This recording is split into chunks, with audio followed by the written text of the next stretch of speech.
muito importante, que a ligação química principal que envolve é a ligação covalente, a gente pode chamar também de ligação molecular. E para que a gente possa compreender as propriedades que a gente vai estar abordando aqui, que é principalmente com relação à solubilidade, por exemplo, deles, né, interação entre uma molécula e outra, que muito tem a ver com o que está acontecendo nesse momento. Mais adiante eu vou falar para vocês. Mas primeiro a gente vai precisar entender e resgatar um pouco sobre o que é polaridade das ligações químicas, né, que se estendem então à polaridade das moléculas. Bom, uma molécula pode ser polar ou apolar. A gente poderia ir muito profundo aqui, mas eu quero principalmente que vocês entendam a polaridade a partir do conceito de eletronegatividade, tá? Então, a eletronegatividade aqui tem uma escala de alguns elementos químicos, né? Uma escala que vai crescendo do hidrogênio lá para o flúor. Então, o flúor ele é o elemento mais eletronegativo da tabela periódica e o hidrogênio o menos eletronegativo, tá? Todos os elementos da tabela periódica poderiam estar nessa escala, só que ela envolve os principais elementos aqui pra gente, né, na química orgânica. E o que seria essa eletronegatividade? Seria, numa ligação química, né, a gente está falando de ligação covalente, no caso, né, os elétrons que estão sendo compartilhados na ligação, ele vai ser atraído por um átomo da ligação mais do que pelo outro átomo. Então, quanto mais eletronegativo é esse elemento químico, mais ele vai atrair os elétrons para ele, certo? Por isso que a gente diz que a ligação iônica, como tem aqui o NaCl, é a ligação química mais polar. Todos os elementos formados por ligação iônica, eles são polares. Por quê? É tão distinta a polaridade entre os elementos químicos, por exemplo, o sódio e o cloro para formar o cloreto de sódio, que o cloro ele chega a arrancar, a receber completamente o elétron para ele. Então, ele é muito mais eletronegativo que o sódio, né? No caso das ligações covalentes, não vai ter um recebimento do elétron, até porque a ligação covalente é compartilhamento. Só que é como se os elétrons estivessem na ligação mais atraídos para ele.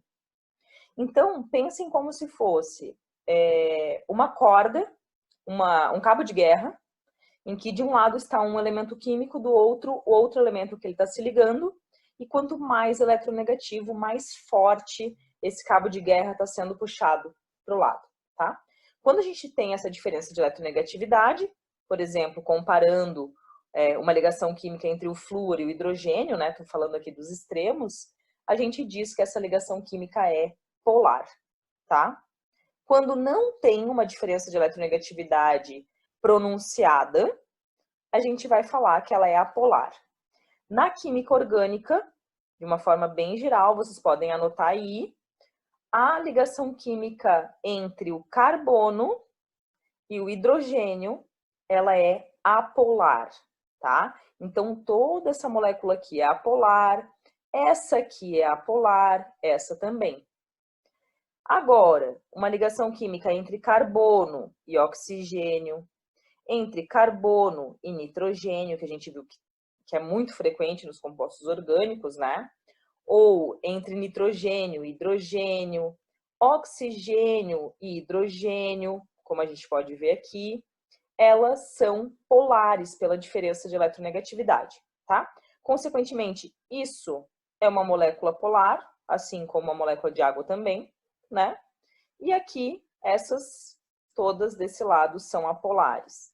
Se a gente fosse olhar, por exemplo, essa molécula aqui, ó, nós podemos observar, e eu posso falar assim para vocês.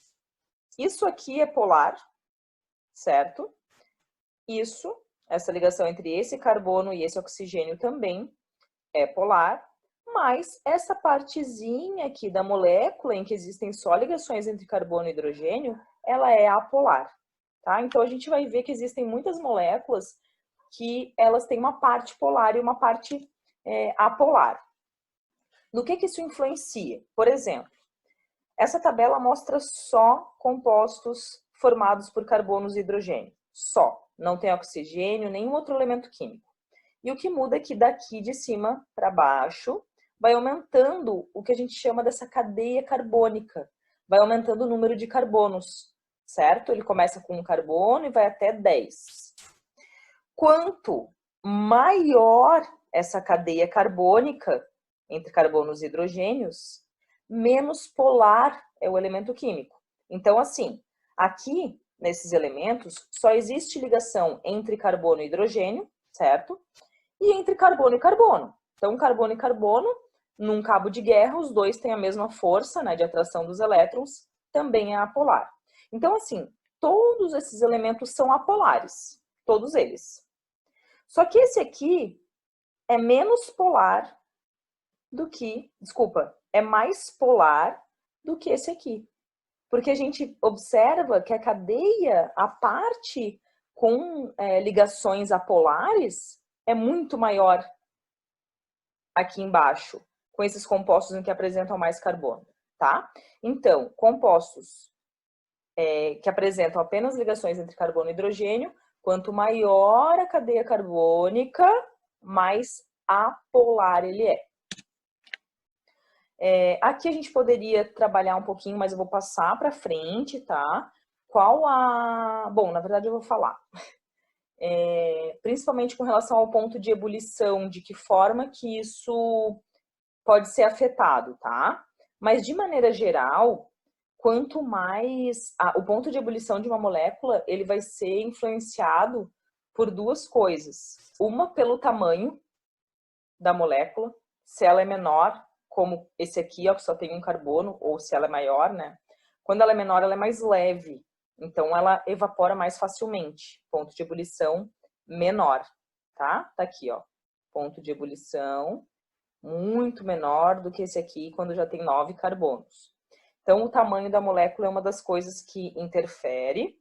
Outra coisa que interfere é a questão da polaridade, tá? Aqui a gente vai estar considerando que o tamanho da cadeia carbônica ele foi mais pronunciado, ele foi mais importante para definir o ponto de ebulição desses compostos que estão sendo avaliados aqui, né? Também só compostos com carbono e hidrogênio. Mas a gente também vai observar que a polaridade das moléculas, por exemplo, se eu comparar o metano apolar com a água, olha só a temperatura de ebulição do metano, e ele tem 16 gramas por mol a massa dele. Se eu comparar com a água, que é 18 gramas por mol, ou seja, mesmo peso praticamente, né? A água, o ponto de ebulição dela é 100 graus Celsius positivos nessas mesmas condições. Tá? Então, ela é muito superior por ela ser polar, porque mais para frente, né, a gente vai ver o porquê que as moléculas polares, no geral, elas apresentam um ponto de ebulição tão alto.